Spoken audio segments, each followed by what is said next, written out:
Fan, what's up? Kyle Henderson, Bama Football on YouTube. Good morning. Hope you're having a fantastic Sunday. I got Coach Shawn with me this morning as we talk Alabama 66 against Chattanooga 10. We're also going to outline the college football world. As you know, the top 8 did not lose. Let's jump right into it and let's bring them on. Coach Shawn, what's up, man? Good morning to you. Happy Sunday.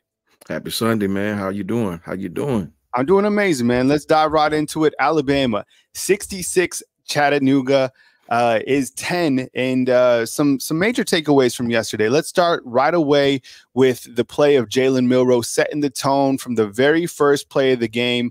It was a nice pass to Jermaine Burton over the top, and that really set the stage for this game. And I love the fact that Alabama knew that they had to keep the pedal down, and they did just that. Took care of Chattanooga. They were actually up 38-7. Your initial take of Alabama's play in that first half with the starters?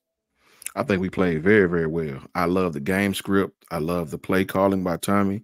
I love how we played on third down, which we call obviously the money down. That's very important to me. The defense played very, very well, all besides a drive or two.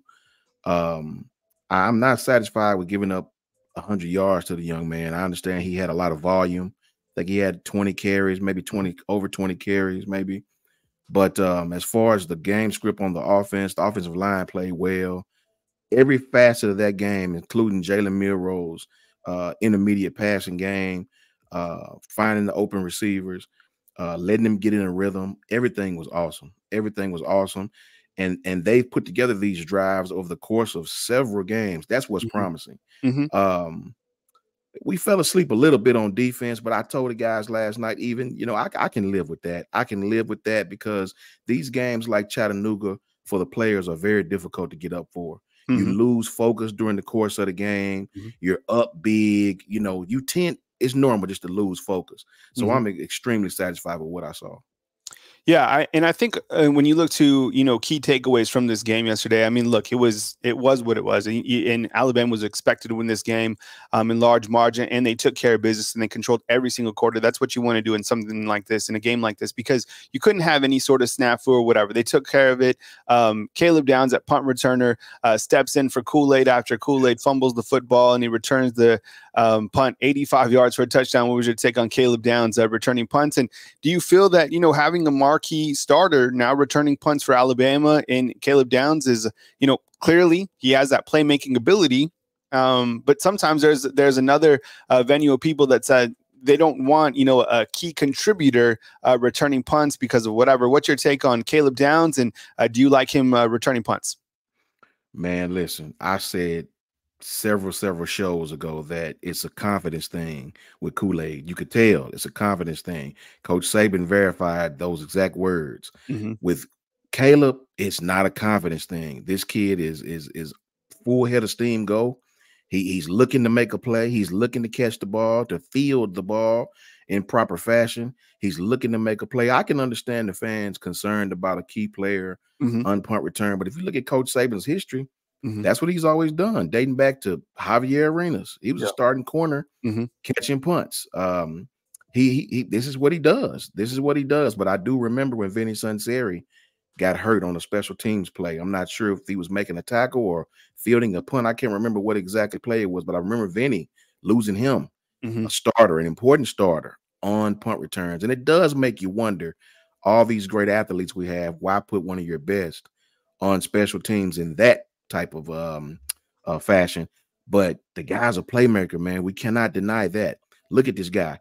That really says something when the first time this kid is back there, he scores a touchdown. I mean, if we're looking for him to take him off the field, I don't think that's going to happen now. So, yeah, it's good and bad with it. And I think we just got to take it for what it's worth. Yeah, I think clearly he's so dynamic as a safety. It's amazing to think that he has over close to 700 snaps as a freshman, right? In his initial season with the Alabama Crimson Tide, put him back there as punt returner, makes one good move, is a spin type move, and then he runs out and he returns to 85 yards for a touchdown. The one thing that Coach Saban was critical on, and of course you're going to be a coach and you're going to look at all the fine details, is the way that he was carrying the football, right? I mean, when you have the football out there, you're not carrying it like this. You want your fingers, across the ball. I mean, we've all played the game of football. So those are the things that coach is going to get on him about. It's a great punt return, Caleb. But look, these are the things that didn't make it perfect. I think that having Caleb down back there right now is great because you want big time players to rise up towards this back end of the season. You're going into a game, and we're going to talk about the Iron Bowl here in a little bit. It's going to be challenging. It's going to be challenging against Auburn. It's going to be challenging against Georgia. I don't care what happened with my New Mexico State Aggies, by the way. If you guys didn't know, I'm a proud alum. I'm a proud alum. It was crazy. Sir. Man. Yes, sir. 1-24 against SEC. $1.8 million to take the L, right? Man, Las Cruces going crazy. Might have to go down there. Ty Simpson yesterday gets more opportunities. We saw him against Kentucky look good. He's a super athletic quarterback, right? He has an ability to extend plays. I thought on the rewatch, man, he made a great throw to Kendrick Law. And we're not here to start any sort of quarterback debate, but we are here to talk about what we saw.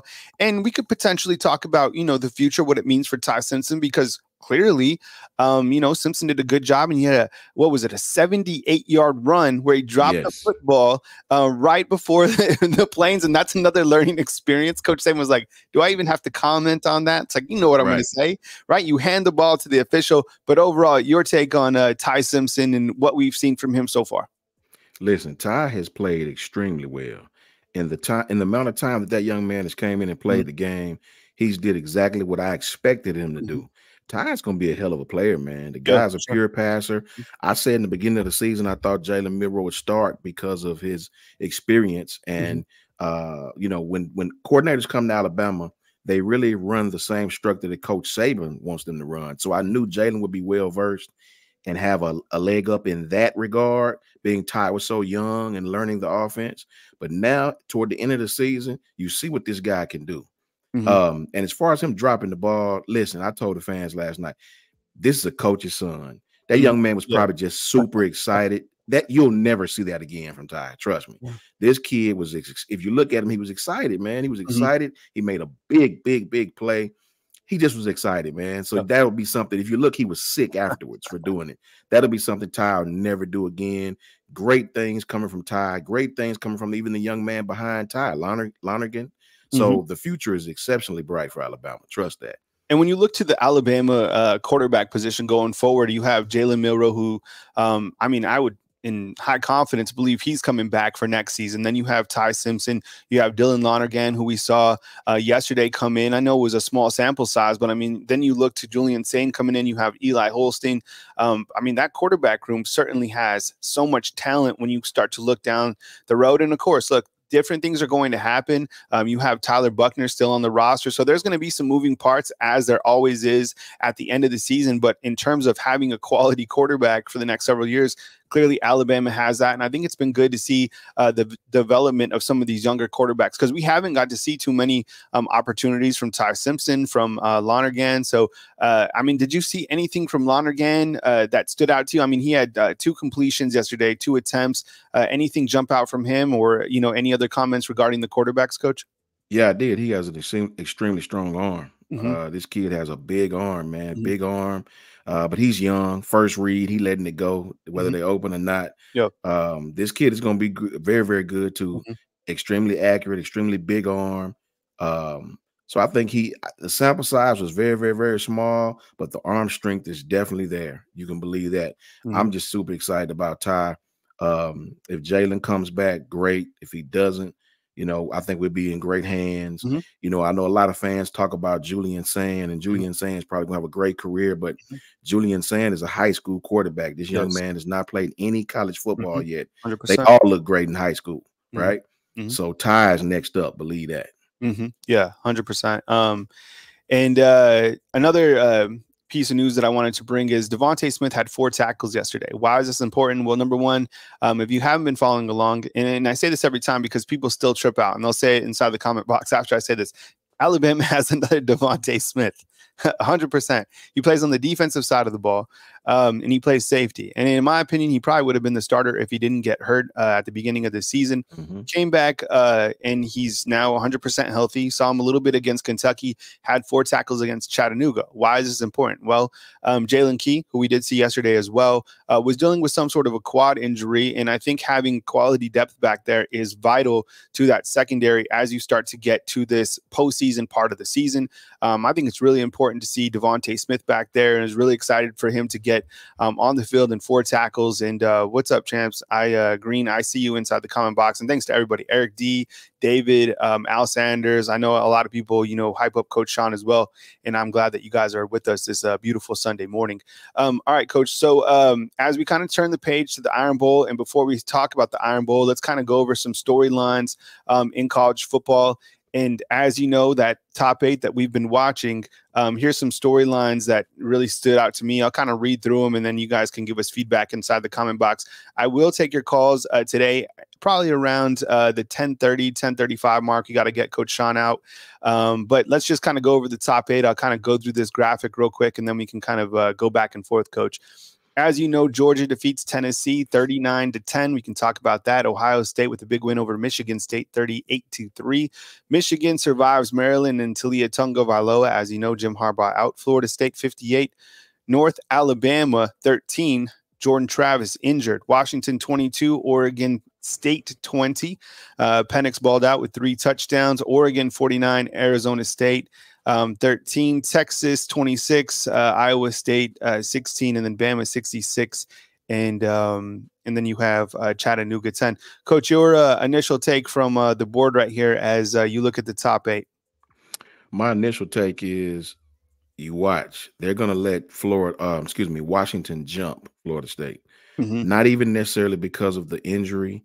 I just believe they want Washington up there. I really do. I think that the powers that be don't want Washington out. After Washington beat Oregon State like that, close game, but they're like their 4th so-called ranked team they played. They're definitely going to put Washington up there, I believe. Shout out Al Sanders and shout out Javian Smith. Roll Tide to you both, man. I think those 2 teams are going to switch places. Maybe if Florida State's win their conference and prove they can still win with a backup quarterback, I do believe Florida State can get back in, but I do think they're going to switch Washington and Florida State. As far as us concerned, it's just like I said 2 weeks ago. I just don't believe, whether we win out or not, man, I don't believe with this committee that we're going to get in, even if we go on and win out, as long as Texas wins and as long as Oregon wins. Should we be in? Of course. But if you look at what's happening right now, we're not moving, no matter what good win we have, no matter what bad win they have. They're not letting us jump any one of those teams. All they preach is head-to-head. Sark's key slogan is the win he have over Bama. The guy talks about it in every interview, as he should. So I don't see us jumping these guys. If Oregon keeps winning and win their conference, if Texas keeps winning and win their conference, I don't see them letting us jump them, even if we beat Georgia. If you look at how they're setting it up, they keep talking about head-to-head, head-to-head. I've heard that 1,000 times. They don't even care who's playing the best right now. I do think they're sweet on the Pac-12 right now, and I think they want one of those guys in, whether it be Oregon or Washington. It's interesting to think about this particular factor is the fact that if Washington is so good and playing lights out, and I watched them last night, this is a good team. I mean, the quarterback can spin it across the field, and those wide receivers are definitely elite for sure. I think they're very similar to Florida State, right, in that sense, with a healthy Jordan Travis. The thing is, if they're so good, then why were they a 2-point underdog on the road against Oregon State? You see what I'm saying? Right? Like those Vegas numbers certainly can tell you the greater story. So I'm curious to see if Tuesday night during the next rankings that Washington is rewarded because they were an underdog against number 11 team on the road and they survived in the rain. Right? So move them up. And I think we got to watch that number 4 spot 100% because Florida State now without Jordan Travis, what are they going to do?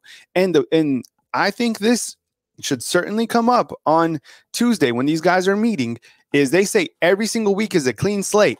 Well, They were down 13-0 in the first quarter of that game against North Alabama with a healthy Jordan Travis. Jordan Travis he played up to that point. It wasn't until the backup came in and then they started rolling. Obviously, that gave them a lot of momentum, but they were losing 13-0. Can you imagine if Alabama yesterday was down 13-0 to Chattanooga? I'm serious. Listen to this. If they were down 13-0, Alabama would be eliminated from the playoffs. 1,000,000%. They were down 13-0. They need to be penalized for that, not because of Jordan Travis. And my heart breaks for that kid because that guy is an absolute baller. And you want to see him continue to play at the highest level through the back end. I've been hard on Florida State all season long. That guy is an absolute baller. Same thing with Brock Bowers. Same thing with Jane Daniels. Same thing with Penix. Same thing with Bo Nix. That guy is playing out of his mind. Bo Nix yesterday, 6 touchdowns. You don't want to see these. You don't want to see any of these guys injured, right? It has nothing to do with that. It has to do with the fact that that plain and simple, these guys were trailing 13-0 to North Alabama. Okay, a team from Florence. Exactly. So that needs to be taken into account. Texas 26-16 against Iowa State. The game again was 6-3 at the halftime break. This is their first 10-win season since 2009. They keep boxing out Alabama because of that head-to-head win. But I think that when you look to this new slate, you have to look to how these teams are playing. Let's look at Texas over the last 3 games, and let's look at Alabama over the last 3 games. Texas, 2 wins by a combined 6 points and then a win by 10 points. You look to Alabama took care of LSU, Alabama took care of Kentucky, and Alabama took care of Chattanooga during that same point in convincing fashion, right? Oregon and Washington on a collision course, and this committee loves the Pac-12, clearly. Yes. And I don't even think that depending on what happens with that, those teams are probably still going to, even the loser of that game could still be higher than Alabama if it's Washington. Facts. Right? Yes. That's what's scary. So, look, I think, and the coach said it last night from Chattanooga. He said that Alabama is the hottest team in college football. The hottest team is Georgia. Okay? Yeah. Carson Beck, the way that he's playing is crazy. 298 yards yesterday, 28-game win streak. After that, Alabama. Okay, so what I'm thinking is and I'll bring this up again all this week. I'm going to say the same thing. These 2 teams are on a collision course as well. I'm talking Alabama, Georgia. If Alabama is able to win that game, does Georgia get left out of the playoffs? Seriously. And could Georgia still make the playoffs and Alabama not make the playoffs? That would be crazy. Because if Texas is able to win the Big 12, if Washington's able to win the Pac-12, if Ohio State runs the table, those are 3 undefeated teams, right? And then you have Georgia, who overall body of work, even though they didn't win the conference, they'd be like, well, Texas beat Alabama head-to-head, so that game kicks them out. Georgia, you're in. I personally think if Georgia loses to us, if we beat Georgia, I don't think Georgia gets in. And I'll tell you why. Eric D., I agree with you 100%, bro, but I'm seeing the committee is showing you what they value and what they don't. This is a committee that kept Georgia at number 2 all season, practically, well, the middle of when their first rankings came out. This is a team that didn't even value Georgia until they beat Missouri, right? So they're showing you what they value. All these losses that we had in the beginning of the season out of conference, they bring that up. You know, it was a bunch of SEC teams that got beat by out of conference teams in the first couple of weeks. They bring that up. They're gonna hold that against us, guys, right? So if Alabama wins out, we should be in. I agree 1,000% we should be in. But it isn't setting up that way. They aren't letting us gain any ground on Texas. Texas has had struggle win after struggle win. We hadn't gained any ground on these guys, right? Oregon, they're their poster child outside of Michigan. Look at Michigan yesterday, right? Why don't they drop, right? So I don't see it, man. I don't see it. We're hanging our hat on the SEC should get in. Yes, we all agree on that, right? But this committee is not showing that. Please believe it. And I think you're right too. I mean, look, Alabama beats Georgia. I would be just completely shocked if they don't make the playoffs. But if Texas keeps winning out, I mean, these guys are going to be rewarded 1,000,000%. Same thing with these Pac-12 teams. And you think one of these Big Ten teams is going to lose in the Big Ten title game? No. So let's look at the schedules real quick. So this is upcoming, okay? So you have Georgia taking on Georgia Tech. I mean, it should be a huge favorite. Ohio State and Michigan. What's the early line on that? Let me know inside the comment box, please, if you guys got that. Jarvis says, if you're up, man, let us know what that line is. Florida State at the number 4 spot, taking on Florida. And this is the crazy thing. Florida's quarterback got hurt. Yep. Their quarterback got hurt too. So you have Florida State and Florida playing head-to-head with backup quarterbacks. How crazy is that, right? Yeah. It's like these teams, like they keep on getting lucky bounces as well. It's amazing. Like Washington, and this team is so opportunistic. They take on Washington State. Oregon takes on Oregon State. Texas will take on Texas Tech. That game is in Austin. And then Bama takes on Auburn. So with that said, Coach, that's kind of how things are looking up, right now. Let's talk about this Iron Bowl, okay? So you have Alabama taking on Auburn. And the whole world yesterday was talking about my New Mexico State Aggies, and rightfully so. Long story short, Auburn paid poor little New Mexico State 1.8 to come up and take the L, right? Well, New Mexico State, they were an 8-game winner going into that game. This is one of the best New Mexico State Aggie football teams that they put together. And if you forget, like New Mexico State, that's where I graduated from, Las Cruces, 2007. This team is a basketball school, right? Football is, for football games, we would get 12,000 for our games at Aggie Memorial. 12,000. That's it. Right? Basketball is a different story. A couple years ago, they took Bruce Pearl to 3 overtimes. The basketball team's legit, 100%. Football is a different story. This quarterback, he's from Albuquerque, played at New Mexico Military Institute, completely bullied Auburn yesterday, and they win by a score of 31-10. And, 1.8, and they go back to Las Cruces laughing all the way to the bank, literally. With that said, that's probably the scariest thing to happen going into the Iron Bowl, because HUGH FREEZE, as you can see, is 2-3 against Nick Saban. He's beat him twice, okay? Mm-hmm. Nick Saban all-time against Auburn is 11-5. 5 times he's lost because the Iron Bowl is just bananas, right? This Auburn team, they were tied with Georgia 10-10 at the halftime break until Brock Bowers completely took over. It's not an elaborate team by any stretch of the imagination, but this is a dangerous team. You're going over there. They're coming off that L. This is their Super Bowl. This is everything you got. This losing to New Mexico State was dangerous for this Auburn team, Coach. I would tell any Bama fan this, and hear my words clearly. This is an Auburn team that only lost to Georgia and Ole Miss by 1 score. This is an Auburn team that won their last 3 SEC games and dominated Arkansas like never before. I understand New Mexico beat them. New Mexico State is not a bad team as far as their physicality. Very physical team. Very physical team. I even heard some prognosticators saying they wouldn't be shocked if New Mexico State played with Auburn for a while. So to beat them the way they did was a shock. But to beat them, that wasn't too much of a shock to a lot of people. But don't lose sight of the big picture. We had a great team a couple years ago, went down there with Bryce and all the guys and almost lost. So if you don't believe Auburn is going to get up and play their best game against Alabama, you're living under a rock. They will play their absolute best. Those kids will sell out to play their best against Alabama. This will be a record sellout. They'll be as loud as any stadium we've played in. They will play hard against Alabama. Please don't look at the New Mexico State game and think, okay, well, that's what's going to happen with Bama. We could blow them out, right? We could. We should blow these guys out. But my point is, this is a rivalry game. These kids will play exceptionally hard against the University of Alabama.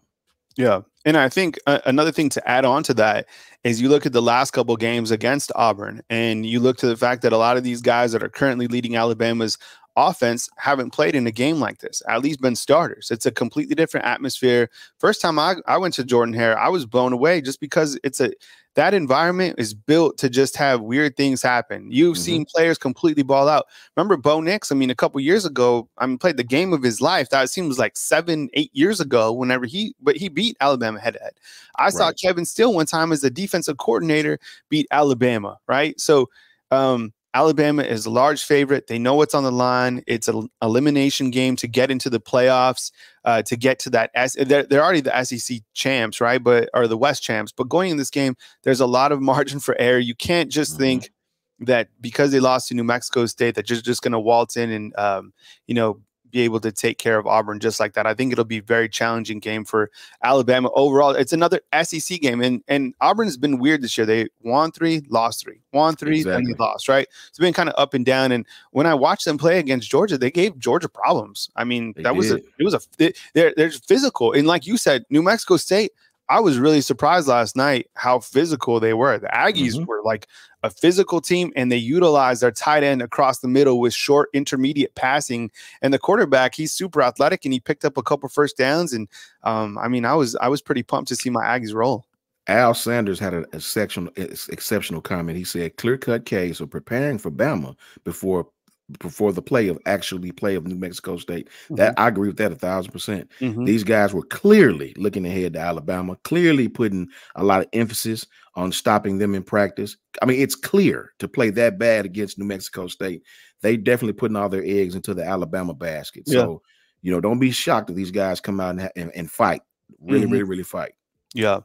No, I think that that game is certainly going to be challenging, and when you go into that game, I mean, who knows? I mean, we've seen this game go a million different ways, and it's always you know, interesting to see Alabama and Auburn. I'm sure that Saban is going to be you know, dodging all the rat poison or whatever. I mean, Miss Terry's been talking about this game for 3 weeks, and what did she say?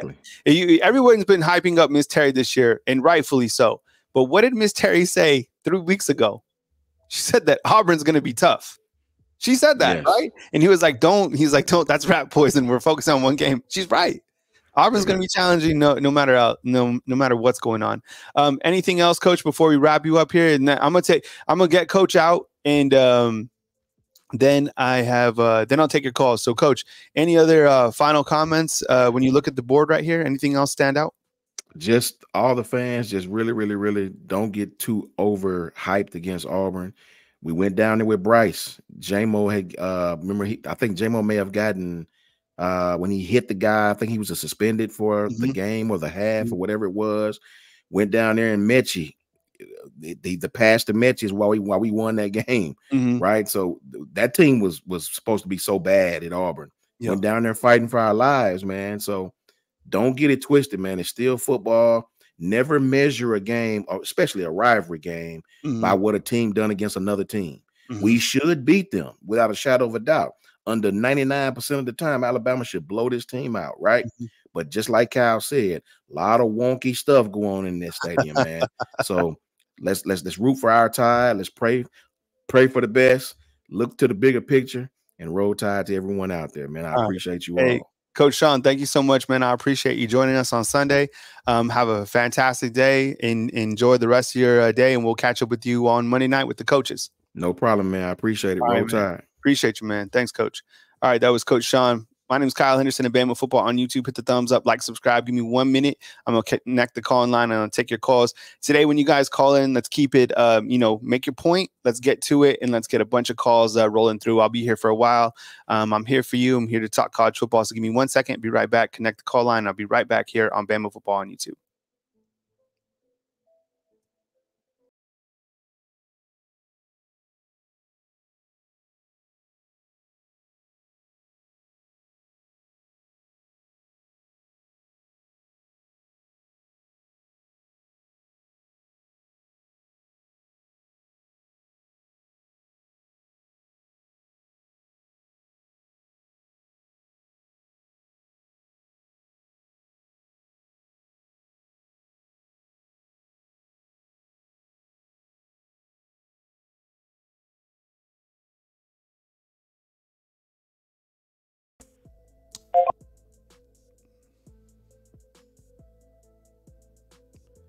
All right, fam, we go right to the phone lines. I appreciate you guys. I got a 601 to start out the show. Let's do it right now. Hey, thanks for calling in. You're on the line with Kyle Henderson. Who am I on the line with, and where are you calling in from? Hey, good morning, Kyle. It's Jason Pensacola. Yeah, I appreciate it, man. Thanks for calling in, man. What's on your mind? Alabama now 10-1 on the season, 7-0 in SEC play after a 66-10 victory over Chattanooga, man. Take it away. Thanks, Jay. I was pleased with the whole game. I was pleased with the whole game, except for that touchdown run. I mean, which they really let up. I mean, the Appleberry, he's a good he's a good running back. So I mean, I ain't taking that away from him. but we just gave up on that. But I'm pleased with that. I have a question. So I was looking at the college game day, and they was giving us scenarios the same way we're doing. And the scenario they gave, they said on the Big Ten champs, they get in, and they put Florida State up there. But a lot of those people, they said they put Bama over. If Bama beats Georgia, they put Alabama over Florida. Regardless of their season, they put Bama over Georgia. And of course they put Texas in as well. And I was like, I was pleased about what they were saying, but I know it's just all hypothetical. But if that does happen out, if Florida State does win out, and Washington wins out, I mean, you got or if Oregon beats Washington, I know they're gonna put Oregon in regardless because they, like you said, I say this, they're pretty high on Oregon. But I just feel like if Alabama beats them and they don't put us in, I really fear for Georgia because I really fear for the SEC. What I mean, because if we beat Georgia and they put Texas ahead of both of us, all because of the head-to-head win. If Texas wins out, so it just a whole bunch of we need Texas to lose pretty much. Yeah, we need Texas to lose. I think when you look to the playoffs, So look, I think when you look at the board right here, I mean, the two top teams clearly right now in college football, like as of today, are Alabama and Georgia. The problem is as you know, is that Texas is right above Alabama, and they continue to win. All the teams win, right, in the top 8, and good teams win at this point.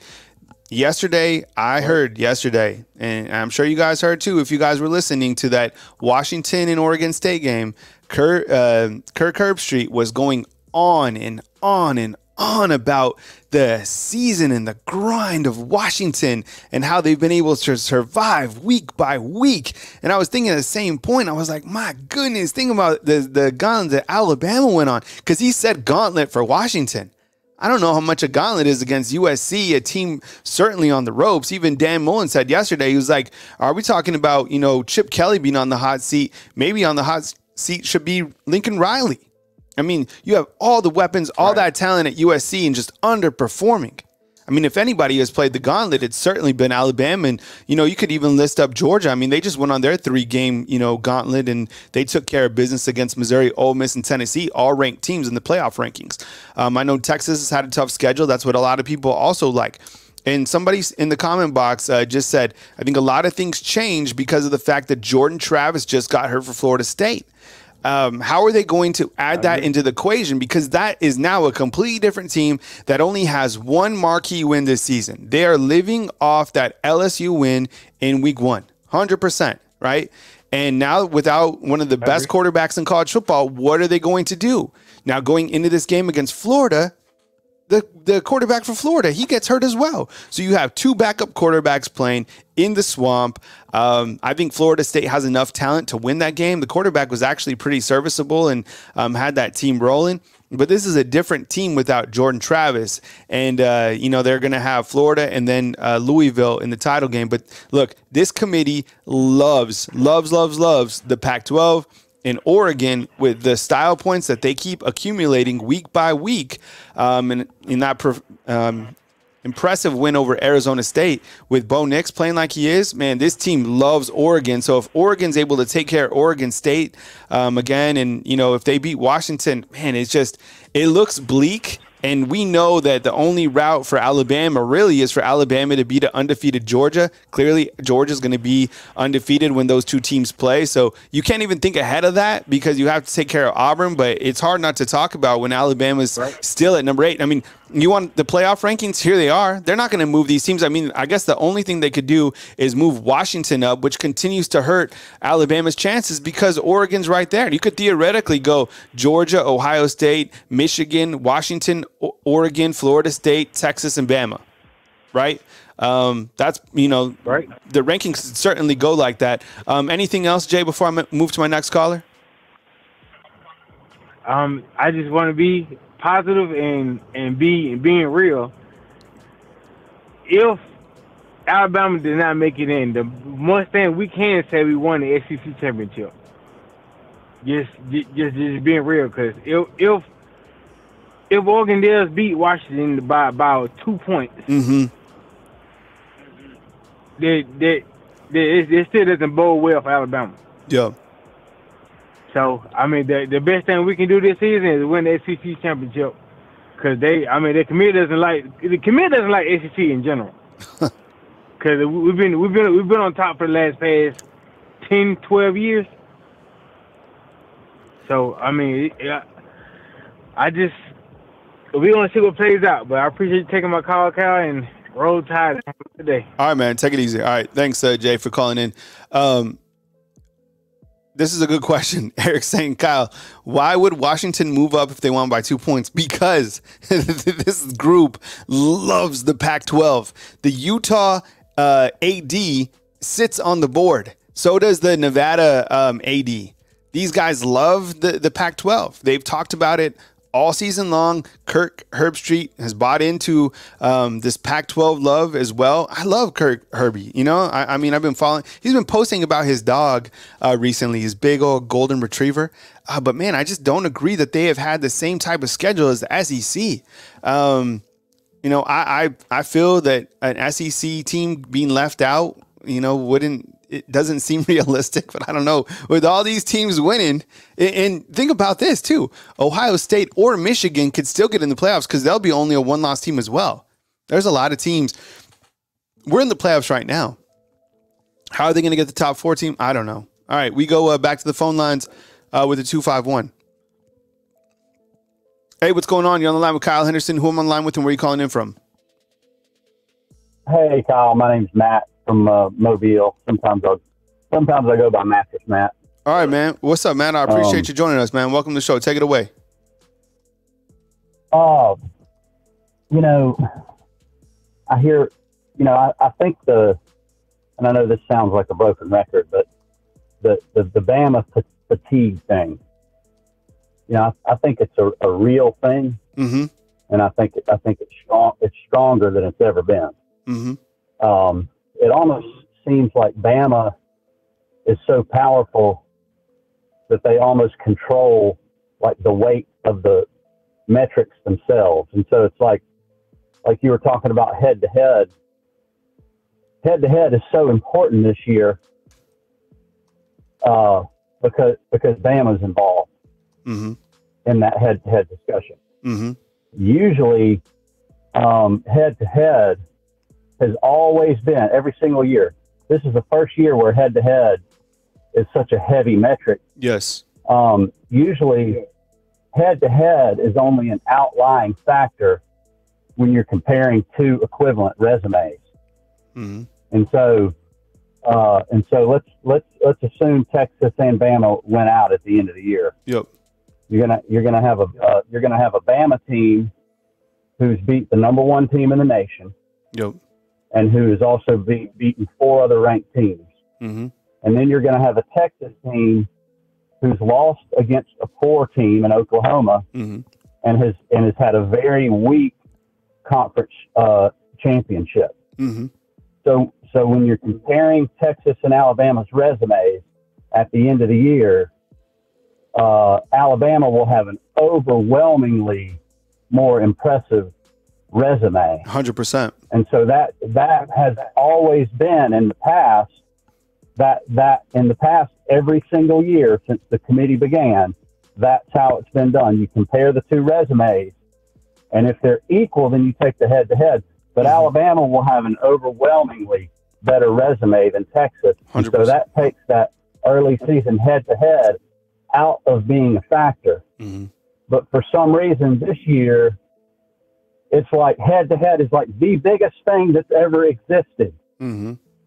You know, and so Alabama basically controls the whole discussion, the whole weight of the metrics, which is just ironic. Mm-hmm. You know, that there's a big elephant in the room. You know, so I mean, Michigan and Ohio State, that's already been solved. Mm-hmm. The winner of either Michigan or Ohio State are getting in, only one of them. Mm-hmm. So you'll have Michigan and Ohio State. One of those is going to be in. Then now that Washington won last night, you'll have either Oregon or Washington will be in. Both of them can't get in because they have to play each other. So you're going to have either Michigan or Ohio State. You're going to have either Oregon or Washington, and then you're going to have FSU if they win out. And then at the number 4 spot, you're going to have either Alabama or Texas, assuming Texas wins out. If either FSU or Texas loses, Alabama's in if they win out. But the problem is that if both Texas and Alabama win out, they're going to be battling for that 4 spot. And the way that they've always done it is Alabama should have that 4 spot according to the metrics that they've always used. So, they're for them to go off and do that this year, to me, it just ruins all of their credibility and makes all the fans ask themselves the question, why did we even move to a committee? Because there was no problem with the BCS computer system. That was never the debate. The only debate was with the BCS system was that they only took the top 2 spots. The debate wasn't that there was a problem with the computer system. It was let's expand the amount of teams that can get in and have a chance. Why didn't we just keep the computer system and expand the amount of teams that have a chance? That way it keeps it unbiased. I mean, don't you want the 4 best teams in there? Not just the 4 best political teams. Sure. Like it's all politics and money now, and it's ruining the game. I mean, you want the best teams in there, and to say that moving to the 12 team is going to fix everything, that's not. Then we're going to be having the same discussion, for the 11 and 12 spot, and we're going to have the same problem with the committee. The committee is a disease because you're getting bias and human beings involved in a decision that shouldn't even be. It should all be based on. It should all be based on preloaded metrics that are just preload them into the computer system and let the computer decide, because then you don't have bias. Because the eye test is just a way, basically, that's a cop out for a way to say, well, they passed the eye test, which is just means this is just my opinion. So, I think too. I think when you look to kind of the way that the playoffs are set up, I don't like the way that a bunch of people get into a room and decide, the fate. And we've talked about that a bunch of times. But my fear is sometimes when you do have a computer metric system, the computer doesn't know, like they put like James Madison or something like that up in the top 4. And then you're just like, because we all know, look, they've been having a great season. They lost yesterday to App State. But then, it's like we've seen that before.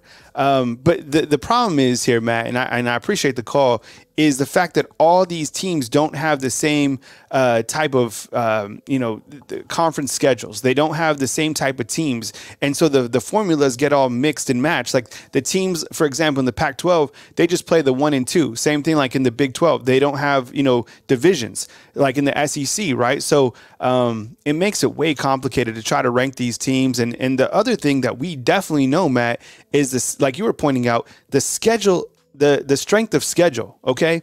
Because let's talk about this team right now, okay? Florida State. Florida State, in my opinion, and prayer, like thoughts and prayers out to Jordan Travis, but there is zero way that this is the same team that's been living off that LSU win, and now they don't have their quarterback. Like that was the elimination. They're out. I mean, that's not a top 4 team right now. That's not. Were they at some point in the season? I guess it's debatable, but they're not. Are they going to be able to survive Florida? Maybe. They're going to be able to survive, Louisville? Maybe. But this isn't the same thing. The same thing would happen if it happened to Jalen Milroe. 1,000,000%. So you have to look at the teams who are the best 4 teams right now, not the most deserving, the best teams. Who are the best teams? Bama, Georgia are 2 of those 4 teams. The rest, I don't know, is it Oregon and Washington? They're going to play off to figure it out. Same with Ohio State and Michigan. Michigan has one key win. Ohio State is living off a win against Penn State and against Notre Dame. That's Ohio State's other key win. Serious. Remember when? And Notre Dame is the one team that everybody's still like, that's an amazing win. You beat Notre Dame. Really? They've lost 3 games this year. They lost to Clemson. By the way, Clemson should have beat Florida State. What else you got, Matt? Well, yeah, I mean, I agree with you. Like this year, they just decide, okay, strength of schedule means nothing this year. Yes. So they just get to decide that strength of schedule doesn't mean anything this year. Well, you know, why shouldn't the same way that you judge the winners be the same every year? You know, but this year strength of schedule means nothing, and early season head-to-head means everything. Yes. Yep. You know, so it just doesn't make any sense. Yeah, I know. I mean, you know, yeah, Bama was certain. Like, that's the frustrating thing is like, why are we? You know, that head-to-head win back in week 2 means so much more than how Texas has played as of late. And the playoffs are in the future; they're not in the past. You know what I'm saying? It's like, but they beat them head-to-head, and that is the biggest thing that they're living off of. That was literally the biggest game in college football, and those end results. Who would have thought that dictated the playoffs? Because it looks like it's going to. Other than Bama having to win every single game, even including beating. And this is the crazy thing about the college football playoff system is even if Alabama, this is the crazy thing. Even if Alabama is able to beat Georgia, which is the hottest team in college football, we're still wondering if they make the playoffs. I agree with you. I wish. I don't understand why we have a committee. You know, this is a side note, you know, they brushed that thing under the rug and got rid of the stopping the clock on the first down thing. I didn't like that, so they moved it. I like when the clock stops on first down. Yeah. But that's just a little quick side note. But anyway, you know, the committee's lost all its credibility to me. I mean, why do we even have a committee? Well, I don't know. All right, Matt, I got to move to the next caller, man, but I appreciate you calling in, man. Call it again. I enjoy talking football with you, man. Have a blessed Sunday, man, and we'll talk to you soon. See ya. You too. All right. Matt calling in from Mobile. Thanks. Calling line is open. I appreciate you guys. We got David up next from Louisiana calling in. 205-850-1994. My name is Kyle Henderson of Bama Football on YouTube. I think we have a couple new people inside the comment box. Welcome into the show. You guys can call in if you guys just want to talk college football as well. I'll talk college football with you guys all day. We got Eddie, I think, inside the comment box. What were you saying, Eddie? What's up, man? I appreciate you guys. Ben saying, yep, Kyle, 100%. I appreciate the support. Thank you very much. Ed, what's up? I see you inside the comment box. KJ, I know you've been on some of our recent shows. Thank you so much.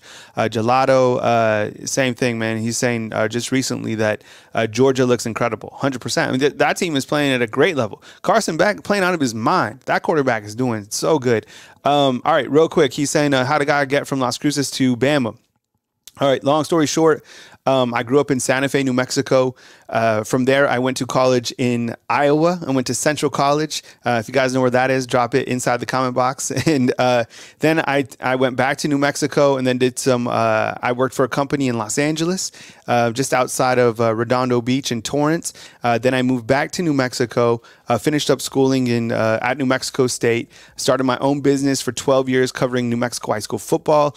Also lived in D.C. during that time, so I was all over the place, worked on Capitol Hill, worked for a congressman and for the EPA, and then I moved back to New Mexico, lived in Albuquerque, and then got an opportunity to come out here and cover Alabama football. So now, starting in January of 2024, I'll have lived in Tuscaloosa for 7 years, which is amazing.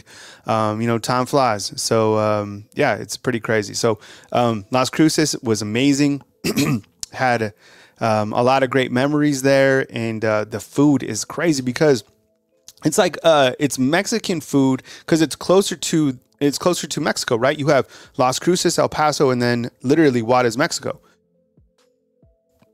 But then you have Santa Fe, which is more northern New Mexico. So the food is amazing. In fact, I'm going to be doing my show from New Mexico from December 15th to probably, I don't know, the new year, depending on where Alabama goes. So I'm going to go from Tuscaloosa to New Mexico, wait to see where Alabama is, and then kind of just live out of a duffel bag or whatever for a little bit. But we go back to the phone lines, and I appreciate David calling in. Let's do it, David. Dave, what's up, man? Appreciate you calling in, and happy Sunday. Same to you, brother. Same to you. It was a good win yesterday. Only thing Ty Simpson needs to do is hand the ball to the referee in the end zone, like Coach Saban said. Fellas, Downs just holding the ball in his hand instead of tucking it like he should. Because what if somebody could have come up behind him and knocked it out? You know, Saban would have lost his cool big time. Mm-hmm. But it was a great win. You know, I mean, I agree with the Chattanooga coach who said that it's the hottest team in the country right now. No, I don't think anybody could even touch Alabama at the rate that they're playing. But as far as the playoffs go, if Michigan loses to Ohio State and loses to Iowa in the championship game, that could be a factor as well, or vice versa. You know, Ohio State win, lose, whatever. And Oregon State beats Oregon. Bama beats Georgia. Texas loses Texas Tech, and then loses their conference championship game. Florida might get lucky and beat Florida State, and then Florida State loses their conference championship. I believe they play Louisville. There's always those chances of things falling in the line to possibly help Alabama. If Alabama can win out, those are what ifs. Yeah. It's not guaranteed. But if those things do fall in line, there is no way that this committee could keep Alabama out, only being a one-loss team. With those factors, if they fall into place. And as far as Auburn goes, this coming up weekend, can't sleep on them. The way they, dismantled Arkansas, they're coming off of a loss to your old alma mater. But they're going to be prepared. They're going to come in, they're going to play. We're playing at that stadium over yonder in Jordan Hare, whatever you call that place over there. But they're going to be ready to play. They're going to give us 4 quarters. And if Bama can play like they did against LSU and Kentucky and just come out and start dominating and score early and the defense plays up to par,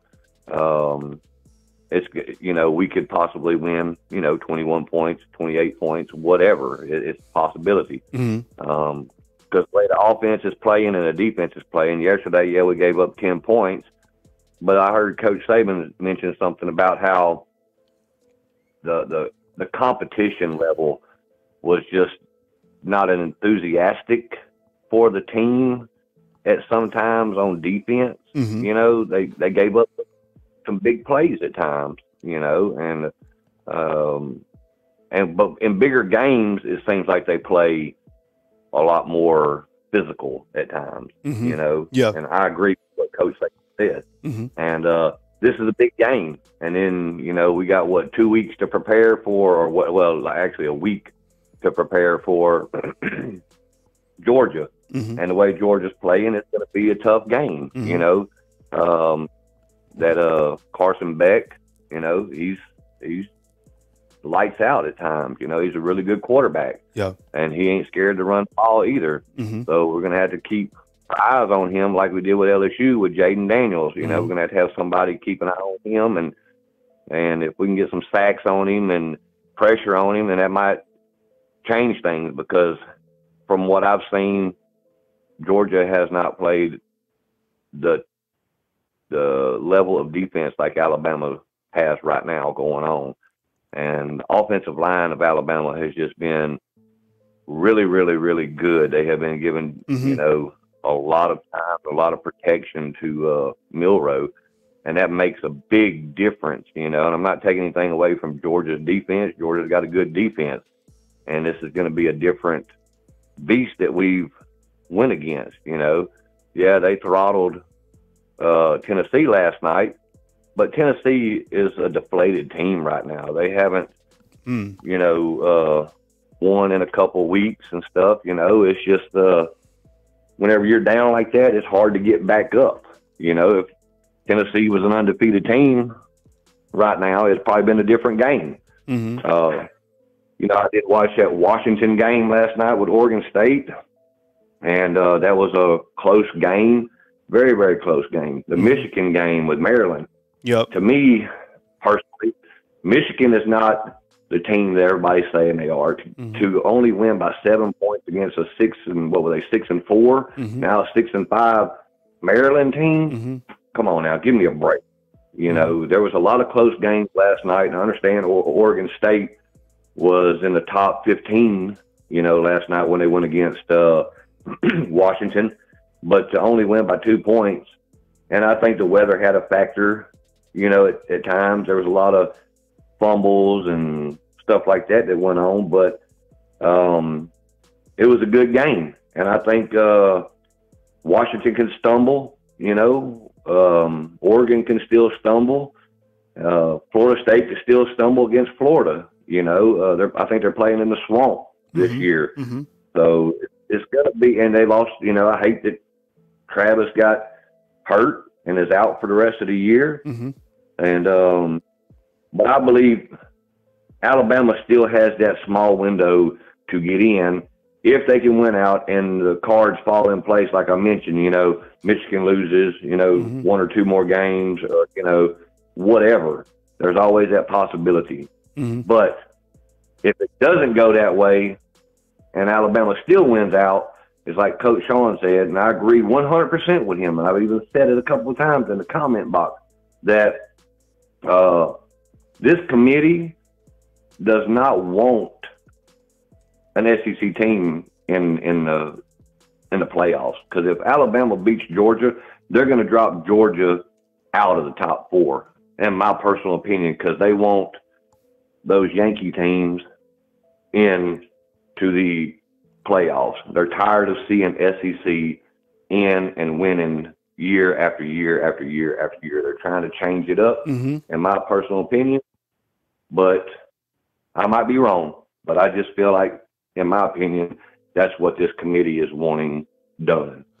All right, David. Well, I gotta cut you off there because we're running through calls today. But I appreciate you calling in. As you know, I'll be on live Monday through Friday at 9 a.m., man. So call back, and I appreciate you calling in, man. All right, brother. Y'all have a good day. God bless everyone, and roll tide. All right, roll tide to you, man. All right, David out in Louisiana. We got a 631, a 980, and a 256. When you guys call in, I appreciate you guys.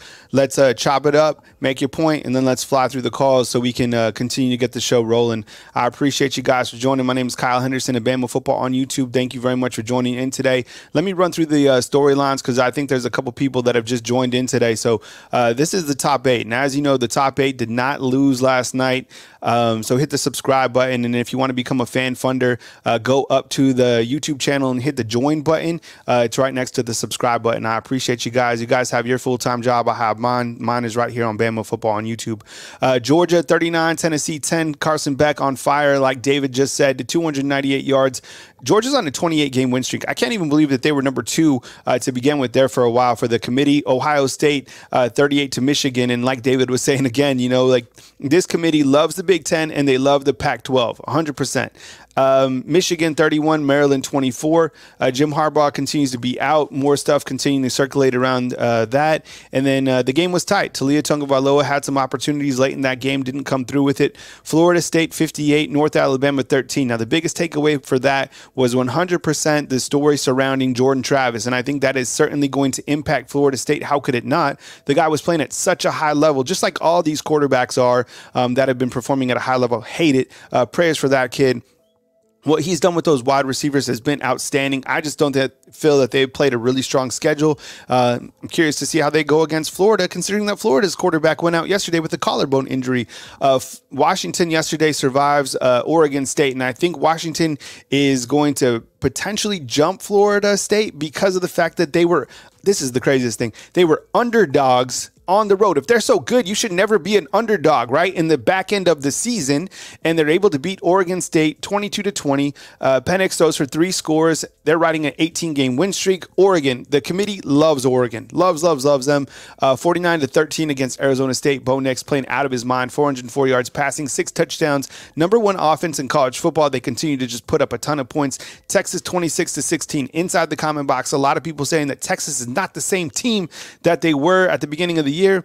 They're not, but they continue to win. This is the first 10-game winning season since 2009. And look, Steve Sarkisian has a ton to do with that. The guy is such an amazing coach. What he's been able to do at Texas has been phenomenal. They got the wide receivers to do it 100%. And, they beat Alabama straight up, and that is a game that continues to have Alabama at that back end. With that said, we go back to the phone lines, 631-980-256 and 973. You guys are all next right here on Bama Football on YouTube. 631, let's start it. I appreciate you calling in. Who I'm on the line with and where you calling in from? What's up, man? What's your name and where you calling in from, man? It's AJ. I called you a couple weeks ago about Jalen Milroe. AJ, dude, you're back, man. We got to ask you about Jalen, man, because you called in, you were hating on Milroe, you didn't like him.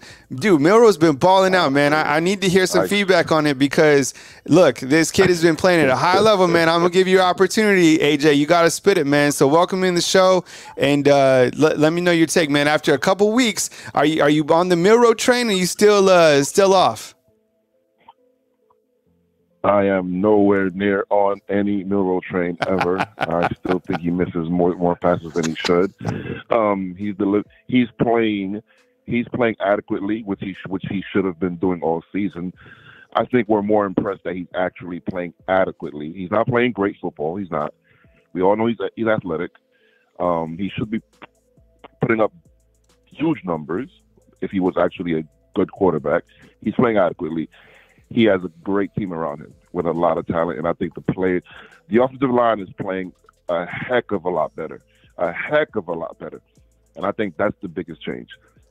The offensive line, defense is lights out. We know that. Running backs are the running backs. Receivers are above average. The offensive line is playing great. Defense is playing great. We have an adequate quarterback. That's what's happening right now. But my phone call isn't really about Milroe. It's unfortunately, I'm gonna be honest with you, man. I don't see a way we're gonna make this top 4. There's too many ifs. There's too many, if this, if that. And what really hurt us yesterday was Auburn. Oh my God, come on. So now this Auburn win that we're going to have this week is going to mean nothing because this Auburn team got smacked around by New Mexico State, a team with a bunch of 2 stars and 3 stars. You got smacked around by New Mexico State. So this win against Auburn is not going to mean anything. Ohio State, Michigan are going to cancel each other out. Someone's going to go out to top 4, but they're not going to go far out. They're going to go like 5, 6. We know that. If Bama beats Georgia, Georgia's going to go down to like 5. They're not going to go 6, 7, 8 because they've been number 1 and 2 all year. The things that we need to happen is so many scenarios, man. You need Florida State to lose. You need Michigan to lose. You need Washington to lose. It's just not going to happen. I just think that loss against Texas really hurt us. And I don't think it was just the loss from Texas. I think it was the 2 to 3 weeks after that of poor, mediocre football. That was when we had a chance to move up slightly, move up 1, move up 2. We played South Florida and looked like a 1AA team. I know Nick Saban was trying to figure out who his quarterback was, but even when we had Ty Simpson in and we had other quarterbacks, the fact that we literally could not move the ball, I think that's what made the committee go, yeah, let's keep them back here. So I don't think it's the Texas loss that hurt us. I think it's the way we played 2, 3, 4 weeks after that Texas loss. We did not look like a top 15 team. And right now we look like a top 3 team, but I think it's just a little too late. We should have been doing this starting week 3 or week 4, week 5, understand? So I just think there's so many things that need to happen, and unfortunately, style points won't bring us back. It brings me back to the Ohio State Miami Hurricanes days, when Miami Hurricanes were like the #1 team, amazing, scoring everything, and Ohio State kept winning by 3-7, tough defense, and everybody was like, "Oh, look, they're not beating teams by a lot." But then when they played Miami, styles make fights.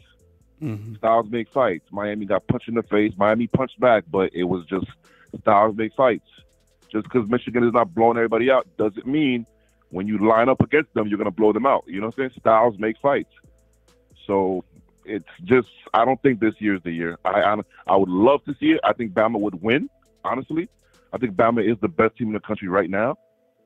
But it's just we fell too far behind, and then the climb back was just too slow. On the line with AJ from New York, right? Or was it from Brooklyn? Yes. All right. New York. I'm from Brooklyn, yeah. Yeah, I got you. All right.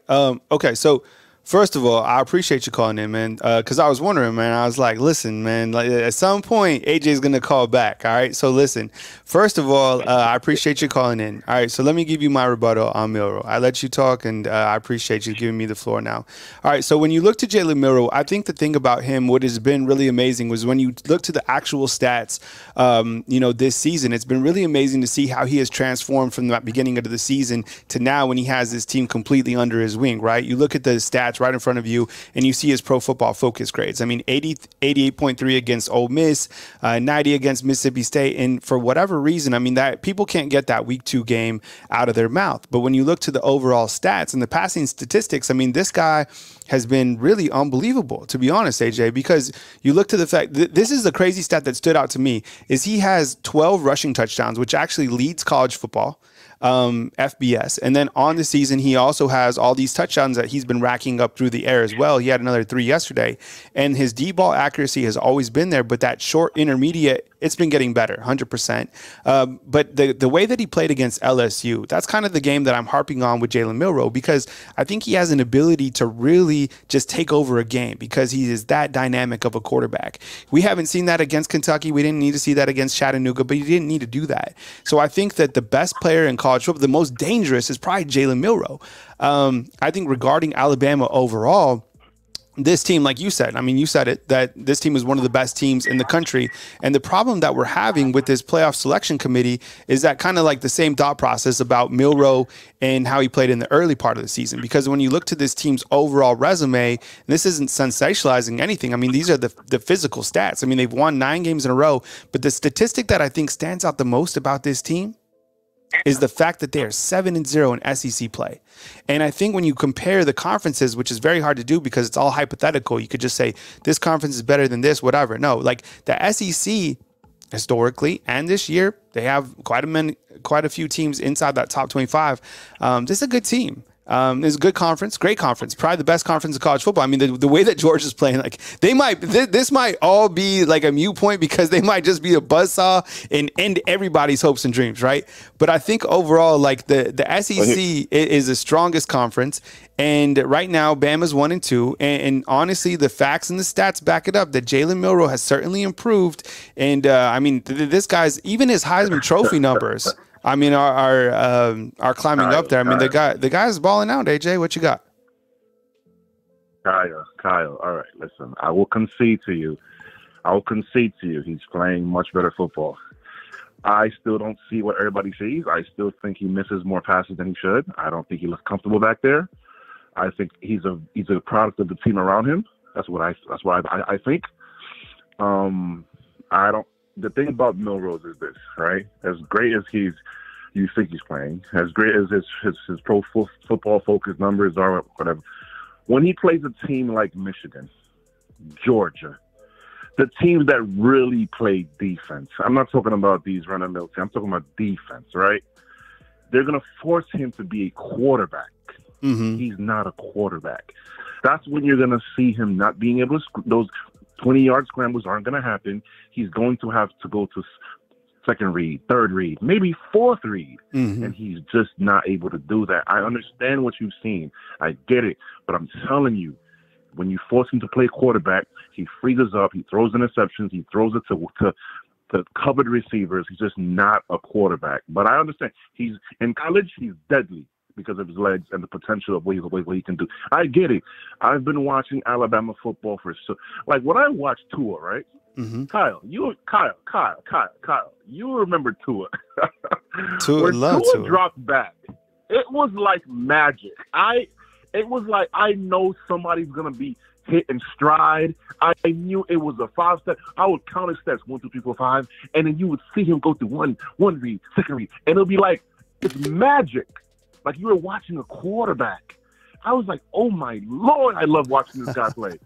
When I watch Milroe drop back, he looks so uncomfortable, and it's almost like he guesses who's gonna be open, and then once he finds one, he lobs the ball up, and his deep ball is great. I agree with you, but he doesn't have a fluid pass motion, and it doesn't look comfortable. I'm telling you, it's just not a quarterback. But I get what you're saying.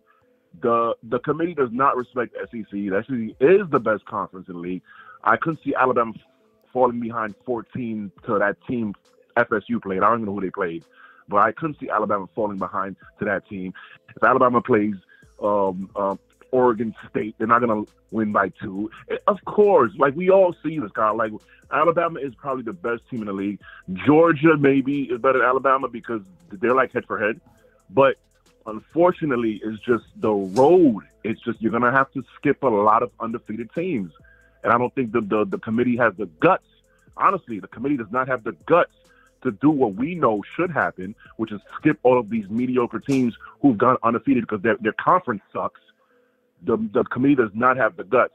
Even though last year they should have learned their lesson, putting TCU in the playoffs. TCU.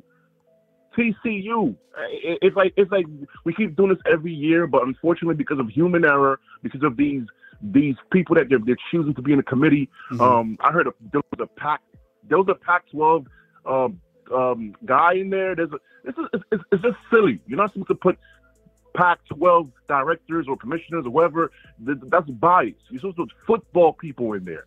There are football people who know football, can look at football and say, yeah, Alabama would beat Washington 54-21. We all know that. Alabama would beat all of these teams in front of them except Georgia. I think Georgia is toe for toe with Alabama. Georgia is not scared of Alabama. In fact, even Alabama's championship years, if you watch the games that they played with Georgia went toe for toe with them every game. And that Tua to Smith catch, the game winner for the national championship, you and I know that was lucky. They were in cover 2. That safety should have never been in the middle of the field. So even that championship was lucky because Georgia outplayed them 90% of the game. It's the only team I feel can match up with Alabama toe for toe is Georgia. But the committee doesn't have the guts to do that because, they're going to put the Washingtons and the Oregons and all these teams that we know can't match up with Alabama. That's my thing with this college football committee. I can't stand it, but I have to respect it. Those teams are undefeated. Florida State is not a great team. I'm sorry they're not, but this is what it is. They're undefeated, right? Washington barely beat their game last year. They're undefeated. Meanwhile, Alabama is physically manhandling people. You're watching Alabama physically manhandle teams, but the committee doesn't care about that. They just want the undefeated. So it is what it is. Honestly, Georgia and Alabama should just play the national championship. We both know that. Georgia and Alabama are the best 2 teams in the country. They have the most NFL players. They play football. You can watch the Georgia defense play, and it's magic, man. When I watch them play, I'm like, wow, look at the speed. Look at the corners. Look, you can watch Alabama and watch Georgia play, and you can tell they are a different kind of football. I can tell. It's a different brand of football, but unfortunately, it's just too far. I'm sorry. It sucks, but we're going to be left watching FSU and Washington in the playoffs. They're gonna watch Washington. a backup quarterback Washington. All right, AJ, before I get to my next caller, man, let me point to some more facts on this. All right. So when you look to Jalen Milroe again, we're talking about AJ and I are chopping it up about Jalen Milroe. The stats right here. And when you look to Pro Football Focus, and I guess we've kind of gone away from the Pro Football Focus grades, for the last several weeks. I'll start to add those if you guys want to see them. The thing about it is it kind of gives you a reality check in terms of like what is actually going on, because these are people outside that grade the quarterback. So when you look to these grades as well, don't think of them necessarily as school grades, because like an 80 would be an A. So to see his overall grades from that beginning point of the season, overall, I mean, this guy, this is the crazy thing right here. Like, You love Tua, right? Like through 12 games right now, Jalen Milroe's Pro Football Focus grade is 91.2, okay? 91.2. Now hang with me. Let's go up real quick and let's look to Tua Tagovailoa during that same point. I'm telling you, because I want to see his grade when he was at Alabama. So we'll go back to 2019. And all right, so okay, what did I just say? What's on the screen? Someone write it down, okay?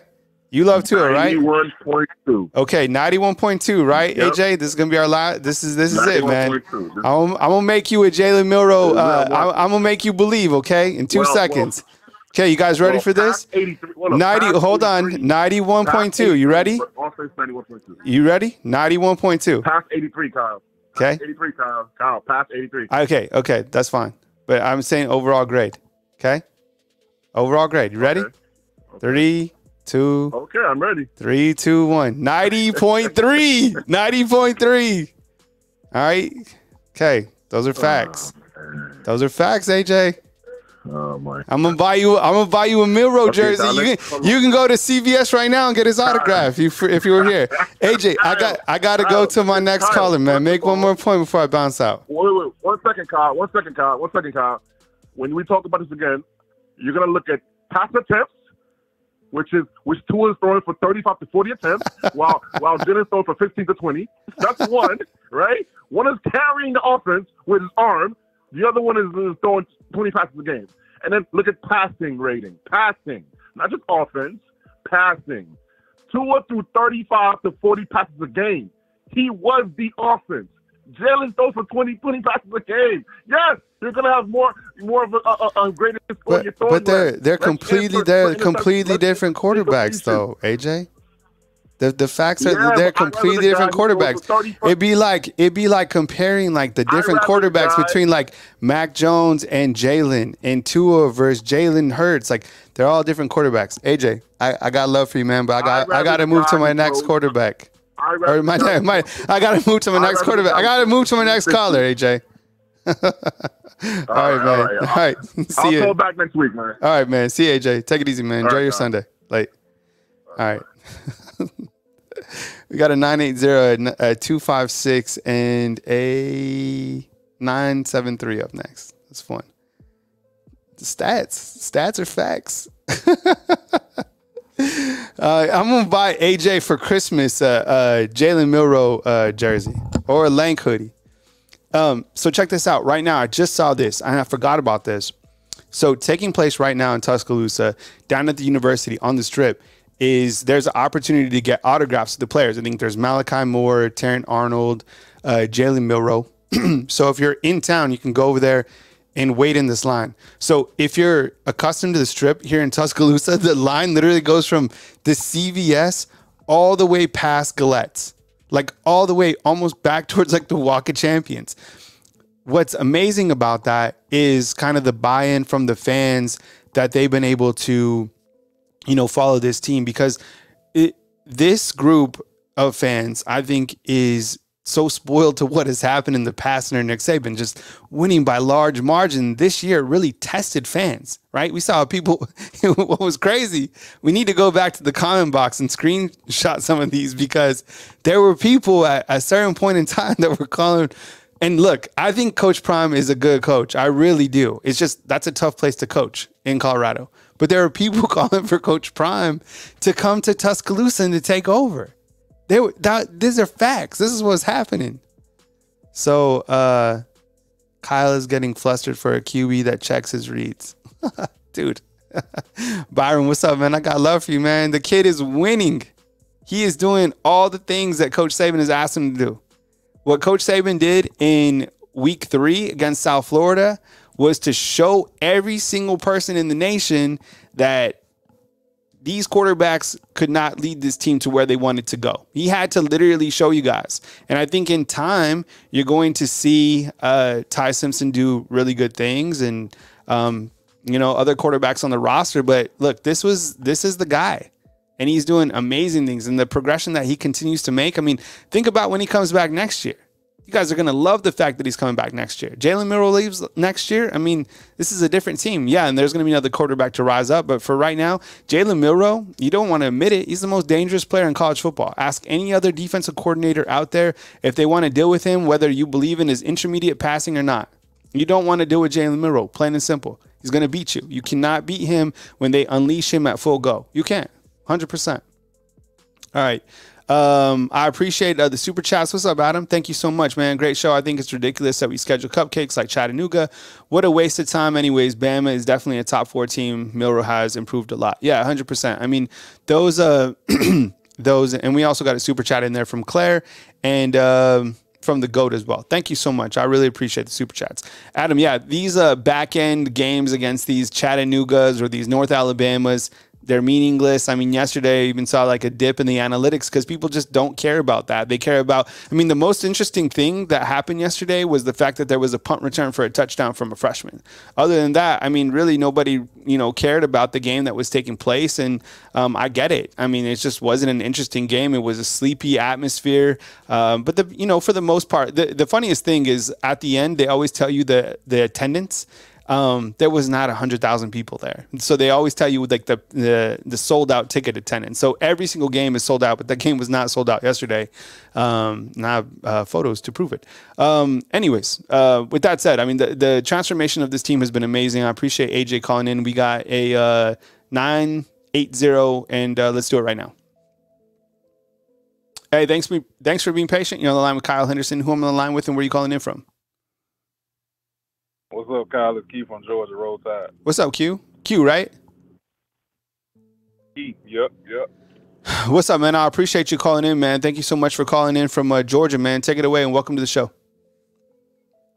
What's up, man? So I want to just I don't think, all the fans with their heart, they want us to make the playoffs, of course. Of course, I want us to make the playoffs, but it's not going to happen this year. Mm-hmm.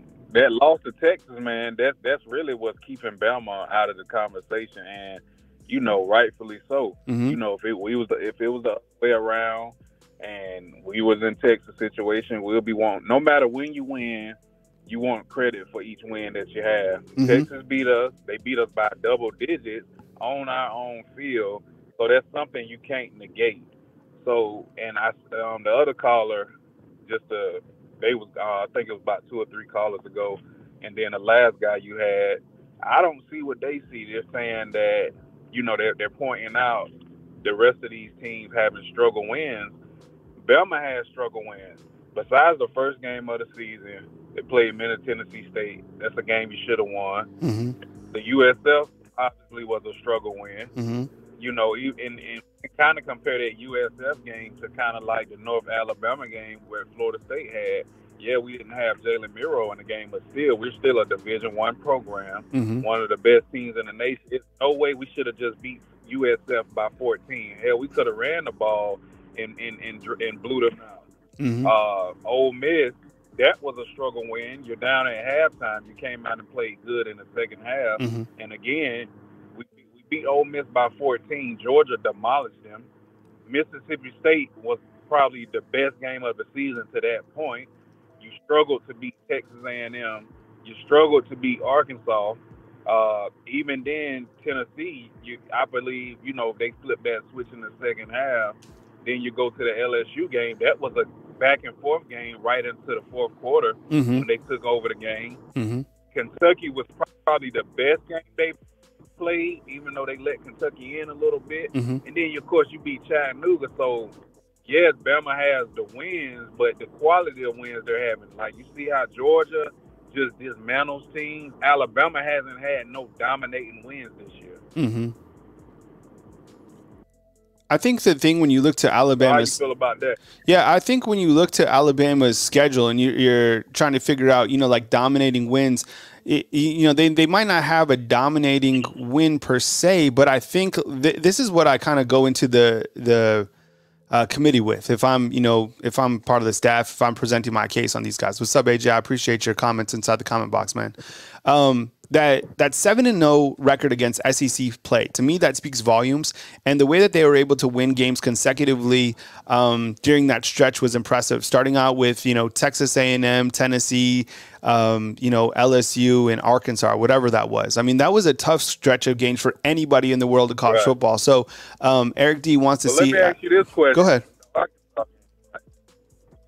So Arkansas, we beat them 24. It was 24-21. Mm-hmm. Auburn, who just lost to New Mexico State 31-10, dropped 48 points on Arkansas. Mm-hmm. So it's like when you start looking at these teams, and I know how you say you got to play no matter what week it is, no matter how many losses you got. Auburn just completely blew out Arkansas, a team that we struggle with. Comparing scores is tough. Because look, Alabama only played one quarter of play in that game, right? They only played the second quarter, and then they didn't really show up that second half. So when you look to Alabama's schedule, this is Eric asked me to put this up. You have Middle Tennessee, just as for reference. We haven't showed the schedule in a little bit. So they beat Middle Tennessee 56-7, lost to Texas, beat South Florida, and then things completely transformed for this team. And I think so many people are hung up on these week 2 and 3 for Bama, right? But it's like, okay, well, if that's the case, then why aren't you hung up on the last 2 weeks for Texas? Right? It's like that doesn't even matter. You beat Ole Miss, a game that you were trailing at halftime, a complete game against Mississippi State, on the road against Texas A&M in a game where Jermaine Burton completely took over. Arkansas, that score, it's only by 3 points, but they only played one quarter of play, but it doesn't look good. I'll say that. The win against Tennessee, you had to score 27 points in the back end. And I think, this is the team, the college football rankings came out here against LSU, okay?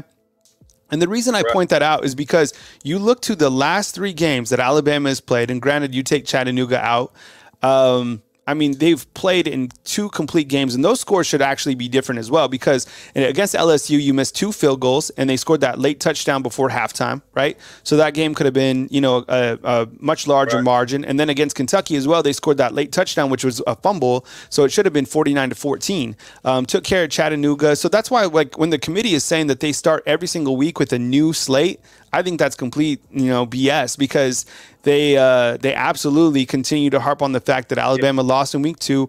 They haven't accounted for Texas, recent games over the last 3 weeks, and they're still living off, and we say this again, is that the committee loves that win for Florida State over LSU. They're like, that was a monumental win. And then for Alabama, they're like, they were supposed to win. So, I think, that's kind of the way that you look at it. Here's Texas's schedule. I think Texas has a top 10 schedule as well. Let me run through this real quick, Keith. So Texas, when you look at their schedule, let me bring this up. Sorry about that.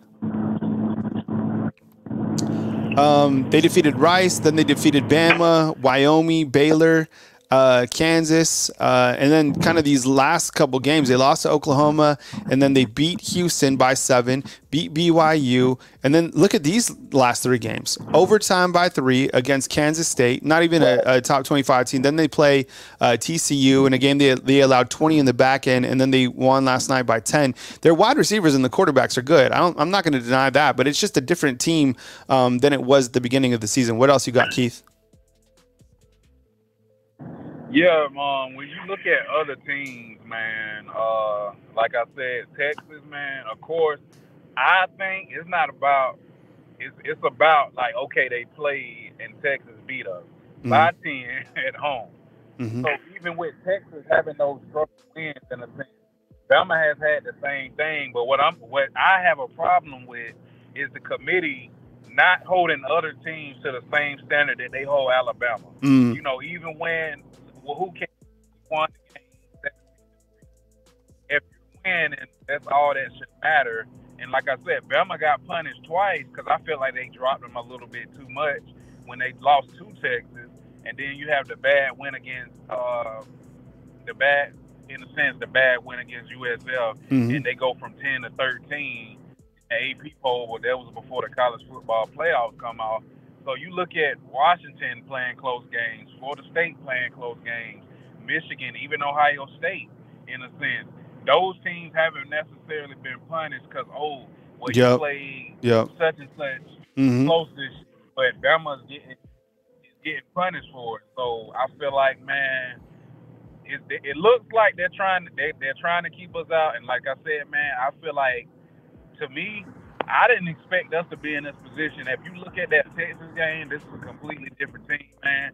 But I feel like this year, going to beat Georgia in the SEC championship, we're still not gonna get in. Because if Texas wins out, we're not gonna jump them. The committee is showing that. We stayed at 8 for what the last 3 rankings.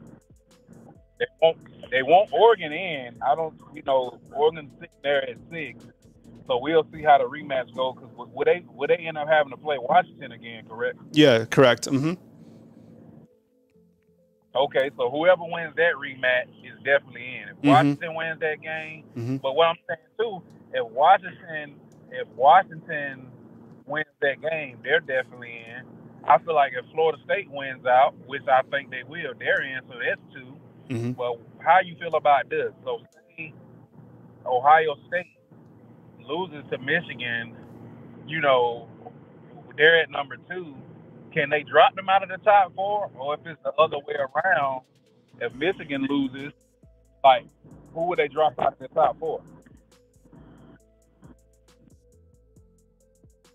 Yeah, I got you. Yeah, I think the biggest point I think I agree with you on is the fact that Alabama seems to be penalized so much for that loss, whereas teams playing close games, it doesn't seem to matter at all. And I think I have such an issue with that because I look at the last couple of games, the way, like even Michigan against Maryland yesterday, they won't be penalized for that. That game was close. Like Talia had a chance late in that game, 100%. Texas against Iowa State, it wasn't overly convincing. I thought Quinn did play good, and those wide receivers are really dynamic. When you look to, Ohio State had a blowout win.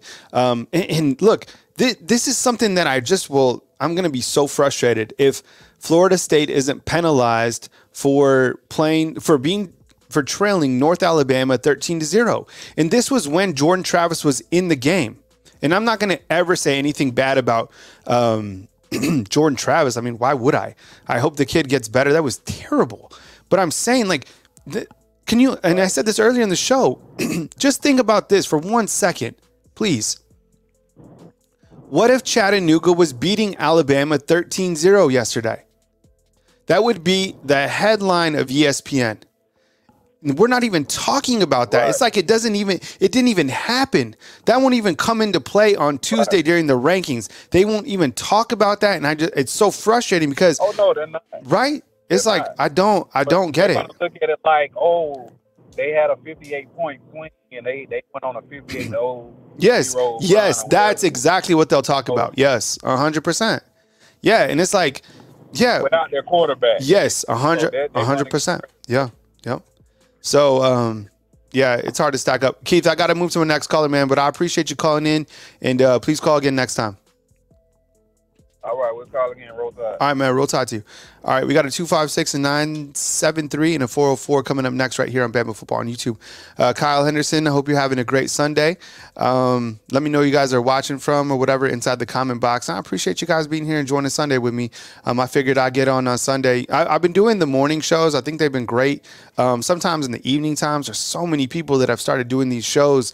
And I like the mornings. I'm a morning person. As you guys know, I get up at every time I say 4:20, everyone starts laughing. Yeah, I get up at 4:20, and but my workout group isn't till 5:30, and that's what time we work out during the week. I love it. I'm a morning person. I love to talk college football. So coming up this week, you have the Iron Bowl coverage, which will start on Monday. I'll get to my callers in just a minute, but you have Coach Saban at the podium on Monday, and then you have player interviews followed after. On Tuesday, we'll have player interviews, I would assume. Wednesday, check this out. Wednesday, it's my 40th birthday. which is crazy. Yeah, I'll be 40 years old on Wednesday. And then on Thursday, of course, is Thanksgiving. And then Friday, we get you geared up for, more Iron Bowl coverage. And then Saturday, kickoff in Auburn at 2:30 on CBS. I said this before earlier in the week, and I'll probably say this a couple more times. I was denied media credentials by Auburn because they said I'm not like a legit media affiliation because I'm not linked up with like On3 or Rivals or Yahoo or ESPN. I'm like, I'm self-made, right? So whatever. I'll be watching the game with you guys from Tuscaloosa, and we'll of course have post-game coverage and all that stuff. But I will go to this is the weird thing. I get media credentials for SEC week, like from the SEC and the SEC title game, but not against Auburn. It's kind of strange. Anyways, maybe that's karma. Maybe that's why New Mexico State won, right? With that said, I go back to the call queue. We got a 256. Let's get it. Hey, thank you very much for being patient today. You're on the line with Kyle Henderson. Who am I on the line with, and where are you calling in from? What's up, man? It's Luke from Weaver. What's up, Luke? How you doing, man? Man, I had to call it. That dude AJ pissed me off. I'm sure he did. You know what would be good is if I have like a fan versus fan debate off. So next time maybe you call in, we'll patch in AJ and you guys can go off, man. Luke, welcome to the show, man. What was pissing you off about that? Take it away. The dude contradicts himself, man. He a bandwagon fan. He goes, if you've been watching Alabama fan all the way back, and then brings up Tua. Come on, man. Like, the dude has only seen the quarterbacks that came out and were just, for one, Milroe, when he came in last year, game plan wasn't even for him. Mm-hmm. He was doing Bryce Young plays. Mm-hmm. That wasn't him. Mm-hmm. And then this year, they didn't want to do what he wanted to do at the beginning. Mm-hmm. And, shit ended up like the way it ended up. Mm-hmm. But he wants to bring up all this stuff about Ty Simpson. Oh, they came into the USF game and couldn't move the ball. Okay, well, it just proved the fact. The dude isn't ready. Good player, just not ready. Mm-hmm. So who else do you want to do it? You know what I'm saying? He wants to argue with the best choice we got, which is really turning out to be a great quarterback. Mm-hmm. And then all this playoff scenario stuff, come on, man, we got to stop it. Mm-hmm. We can't do anything about it. Mm-hmm. You know what I'm saying? Like, they're doing this because this is the last 4-year team. Mm-hmm. And SEC has run it every year since. So next year, they can't do anything. They cannot legitimately keep out the SEC next year because the top 12 teams get in. Mm-hmm. Guaranteed in that top 12 teams, there's going to be 4 SEC teams or so. You know what I'm saying? So they're not going to be able to stop it next year. They got to do whatever they can to stop it this year. Yeah, 100%. Yep. Yeah, I mean, all those teams are definitely. I mean, can you imagine next year when there's 12 teams? How are you going to keep teams like Missouri, Ole Miss, Georgia, Alabama out of the playoffs? I mean, maybe it's Tennessee or whatever, but I get your point. I mean, it's going to be hard to keep the SEC teams out. When you look at, let me ask you this, Luke. Now, I appreciate you calling in once again, man. Who are your top 4 teams as of today? And because I think we sometimes get into a world where it's like, are you ranking the teams overall? Are you ranking the teams who are most deserving based off if they won a conference championship or if they didn't? But I feel it's like, who are the best teams? Because isn't that what we want? Like, who are the best teams? And I think that's what scares me about this committee. I know there's different people on the committee this year, but last year they felt that TCU was one of the most deserving teams based on like merit and what they had done. They didn't even win. That was the crazy thing. They didn't even win their conference championship game, but still made the playoffs. And then we saw what happened to them, in the playoffs. But who are your best 4 teams right now as of today? I got to say Georgia now. They won at the beginning because we talk about strength of schedule. Theirs is 100. They played like Ball State, and they struggled in the first half with some of them teams. But unlike us, I felt like if Georgia was to play Texas in week 2, they would have lost. Mm-hmm. You know what I'm saying? because of the way they're playing. But Carson Beck got time to improve. Yeah. Got time to get connected with Brock Bowers and got time to figure out how he plays best. We didn't get that. And then they said something about they were supposed to play Oklahoma the second game, but since Oklahoma's coming into the SEC, that they couldn't play them. So how can we play Texas? Texas is coming in next year. How will we able to play them? That's a great point. I'm sure there's some sort of weird like scheduling dynamics in the background that we don't know about, but that is an excellent point. Is like, why didn't that game get postponed? Because up until this point, like up until these last 3 games, Georgia really hadn't played anybody, right? I mean, sure they're peaking right now at the best time of the season. And yesterday Beck was on fire, and Brock Bowers and Ladd McConkey. I mean, those guys are dangerous. Their running backs are good. Their defense, still good. But yeah, you're right. I mean, that's kind of interesting when you look at that. But yeah, and go ahead, Luke. Their defense is all right. I mean, we got the number 2 and the number 7 cornerback. I think Caleb Downs is up there rated high. We got Devontae Smith back. Yep.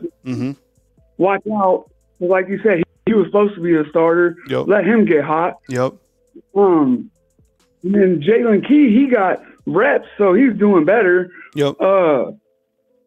But, I mean, when it comes to the top 4, man, you got to put Georgia in there now. They're playing lights out. Alabama, and then it's just so hard with some of these other. Ohio State, they struggled against Rutgers, but then they, people have struggle games. I get that. Ohio State, for the most part, is doing all right. Michigan, man, I'd put Oregon State over Michigan probably. The committee loves the Pac-12, and this Oregon team. I mean, Bo Nix is having an incredible season. To me, Oregon State is the only one. I mean, I guess Oregon State's the only one that has defense. Washington doesn't, whatever. They ain't got no defense. That they're not going to stand up. Oregon is the only Pac-12 team ranked high enough with enough wins, whatever, to get into the playoffs that has the defense to stand up. So Ohio State, Alabama, and whatever, Georgia. So that's probably my top 4 right there. I'm going to say, got a question inside the comment box. Is it possible for 2 SEC teams to make the top 4? I'm going to go ahead and say yes, absolutely, because, there's still a couple things that could happen, depending on whatever, goes down. But the scenario on that would be Georgia's number 1 and Alabama beats Georgia, and they're both 1-loss teams. And Georgia has, the resume that they do. I mean, think about this. I put this out yesterday. Alabama currently has 3 good wins. So does Georgia. And the winner of that particular game will have a 4th, right, over top 25 teams and be a SEC champion and only be a 1-loss team. So it would be amazing. This, and I brought this up earlier in the show. This is what kind of scares me too, is even if Alabama, this would be crazy if Alabama wins that game and doesn't get into the playoffs, because Texas is able to win the Big 12 or whatever, and they hold that win still up to that point against Alabama. I could certainly see 2 SEC teams getting in, though, if they take Alabama and Georgia. I don't think it'll happen. If you do this, and I've said this, on my Sunday shows, go to ESPN and click playoff indicators. And I think somebody just posted that inside the comment box. If you go to all state playoff projections and you click out, they have different scenarios off wins and losses. Robert is saying Alabama has a 25% chance to make the playoffs. Go ahead, Luke. What? That stuff is not the committee, though, man. I can't do that. I'm getting false hope. You know what I'm saying? I agree with some of these, that what I think is not what they think. You know what I'm saying? So, like, man, I'm just down. I'm ready, bro. The SEC championship happens. Let's win. All right. If they keep us out, we know why. But if they keep us out, they keep Georgia out. And then they got to put Texas in, because if they're taking wins like that, then damn, Texas beat Georgia. You feel me? Yeah, I got you. So if they're doing it like that, this is how it's gonna go, bro. Either and Georgia beats us and they're in, or Alabama beats Georgia and we overpass Texas because they either lose in the Big 12, Big 10, whatever. Big 12. They either lose in that, they either lose in that or we jump them. Because they're playing like shit and the committee does what it's supposed to do. Or neither of Alabama and Georgia gets in and Texas jumps because of that. That's it. All this stuff we're thinking about, I mean, bro, just when you think, and like you said, I don't want Jordan Travis to be hurt. Yeah. But Florida's playing okay, so just when you think, okay, well, then lose, Florida's quarterback gets hurt. Luckiest motherfuckers in the world, bro. Like, and, I mean, the Florida quarterback played all right. You never know. It's going to be a good game. It'll be at the Swamp, and then that could be beginner's luck for the Florida State quarterback. Yeah, who knows? Sometimes things go weird. All right, Luke, I gotta go to my next caller, man. So I appreciate you calling in, like always, man. I always enjoy catching up with college football. You always bring up some good points, man. So take it easy in Weaver. Have a good Sunday, man, and call back next time. Real quick though, man, get me on the phone with that dude AJ, man. We're gonna make him a believer. All right, yeah, we'll set it up. Yeah, okay, cool. All right, take it easy, Luke. All right, that was my boy Luke from Weaver. All right, got a 973, a 404, and an 850 coming up next right here on Bama Football on YouTube.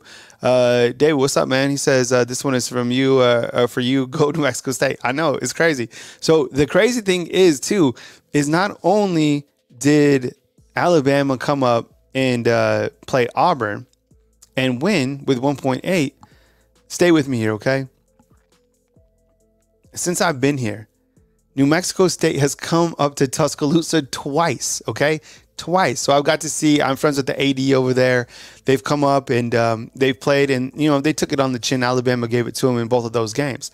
The crazy thing is Alabama paid, I think the first time that they played New Mexico State, they paid them like 1.5. It wasn't 1.8, it was like 1.5.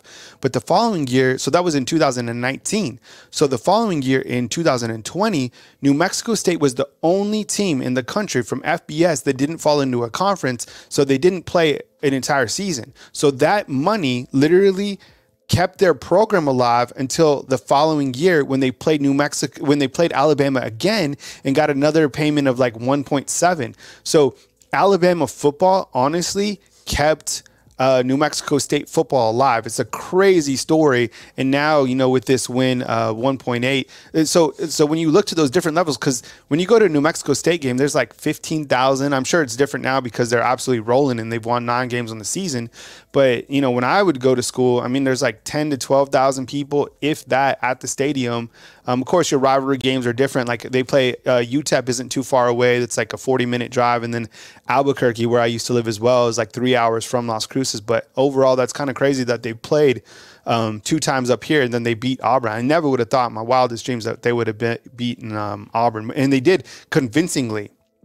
Like that was a beatdown. It wasn't one of these last-second throws. Like, no, they dominated Auburn. That was wild. All right, 973, let's do it. Hey, thanks for being patient. You're on the line with Kyle Henderson. Who am I on the line with and where are you calling in from? Kyle, Chris from New Jersey. What's up, Chris? I appreciate you calling in, man. Welcome to the show. All right. Well, I got a story which you are going to love, and then I'm going to end this debate once and for all. So, okay. So first, the story that you're going to love. Okay. So my wife and I went to a wedding down in Florida last weekend, and when we were checking in, you know, my wife was talking to the manager, and I heard the word Alabama, so I meandered over, and the manager had gone to Alabama. I started talking Alabama football, how much I love it. My wife is like, oh, he's obsessed. And then my wife says, well, tell him that you call into one of the shows. And I go, yeah. And he goes, which one? I go, Kyle Henderson. And he goes, I love Kyle Henderson. He's the best. I go, oh, he's the best. And he goes, which one are you? And I said, I'm Chris from New Jersey. He goes, I was wrong about Jalen Milroe as well. Oh, and man, I literally, crazy. so I go, it's everywhere. So, yeah. so now let's get on to this debate. Okay. someone from the North, I hope these guys aren't calling me a Yankee. I love Alabama. But if Alabama beats Georgia, okay? Alabama is in 100%. There's no chance. So now listen, I have been nice, and I have gone in the comments, and I have apologized to Coach Shawn 9 weeks in a row about Milroe. And I've said to you like weeks ago, hey, listen, if I'm wrong, I'll apologize week in and week out and be happy to do so because that means we're winning, right? Okay, so Coach Shawn, after we get into this playoff, which if we beat Georgia, it's in 100%. Now, I have there's some pieces that I can go into after, but so it's Coach Shawn, who I really like and really respect. I would like a minor apology because Alabama's in. Now, let me tell you something. The committee, and I went to Rutgers, so I understand the Big Ten. The Big Ten right now, we know how weak we are. Okay, we know. I mean, you can hear it. The sports writers, the alumni, the alumni of Kent State, they can't stand Franklin. Okay, and the alumni of Michigan right now are ashamed about the cheating. And let me tell you something. I think what's going to happen is Ohio State is going to knock off Michigan. Michigan's going to drop to like 8. They're done because Harbaugh is like a Wolverine with his paw caught in the trap, and he's going to have to gnaw his own paw off to limp to the NFL. So, the winner of the SEC. Which would be Alabama, is one. I want to say this again. Coach Shawn, if you're listening, Alabama is in 100%. And so, there's no debate. There's no chance they leave the SEC champion out of the playoffs. How could it's the little junior NFL? I mean, come on. So, so I heard this talk and I was like, I can't believe these guys are talking this way. They're not leaving Alabama out if Alabama beats Georgia, period. I think you have to also look to the fact.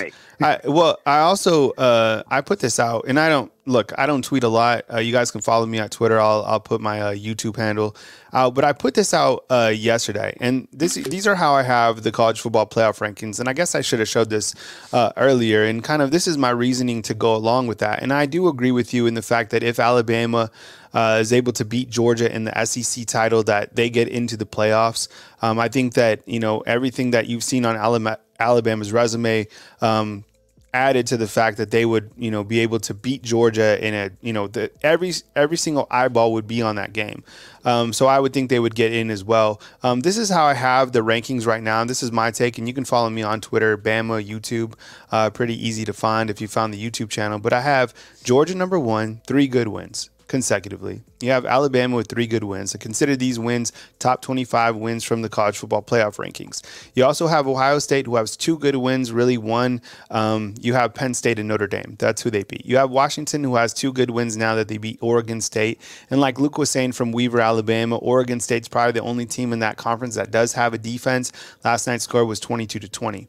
Michigan, they have 1 good win, and I guess that's against Penn State. And as you said, Chris, not a lot of people think very highly of Penn State and James Franklin. He's had some interesting interactions with the media recently that sometimes kind of lead to, something going on behind the scenes. It hasn't looked very good. Oregon under Dan Lanning, they really have just 1 win. And their win, I think, when you look to it, it gets kind of less and less because this is the Utah team that hasn't been the Utah team of the past. They won that game in Salt Lake, and the AD from the committee is actually from Utah is on the committee, so he had a front row seat to see Oregon, and they love Oregon style points. Oregon has the number 1 offense in the country. Then you have Texas with 1 good win, which is over Alabama, and I think it has to be added into the fact of their recent play. Last night they have a 10-point win over Iowa State, but prior to that, a game against Kansas State, that was in overtime, and then they beat TCU by only 3 points as well. Florida State, I dropped them completely because they are now out with Jordan Travis, and I just don't think that they're the same team. And I think that they only have one good win, which is against LSU. So overall, I think Florida State is out, and I get it. They could very well beat Florida, and who knows what's going to happen against Louisville. But the fact of the matter is this is not the same team, and I've always been the one to say it's how are the teams playing right now at this very point in time. The playoffs aren't about what happened in week 2. I get it. The head-to-head is certainly part of the formula that needs to be involved, but also like who are your top 4 teams as of right now, and those are my top 4. So I think, Chris, look, I agree with you, and I'll talk to Coach Shawn about it too. Look, if Alabama wins the SEC title, they're in, but it's just crazy because when we look to the past last year, and I know the past doesn't dictate the future, TCU didn't beat Kansas State, and TCU still got in the playoffs, which is crazy. I know. Well, I think they're trying to right that ship, and your analysis of the top, I agree. There's no, I mean, the SEC championship is the actual national championship. Sure, yeah. Whoever wins that, obviously Georgia gets in. If Alabama wins, they get in, and whoever is in there wins. Mm-hmm. So I mean, I watched Michigan. I've watched them. And Harbaugh or no Harbaugh, obviously stealing those signs was actually pretty big, right? Because as soon as they stopped, they barely beat Maryland. Maryland is not a good football team. They barely beat them yesterday.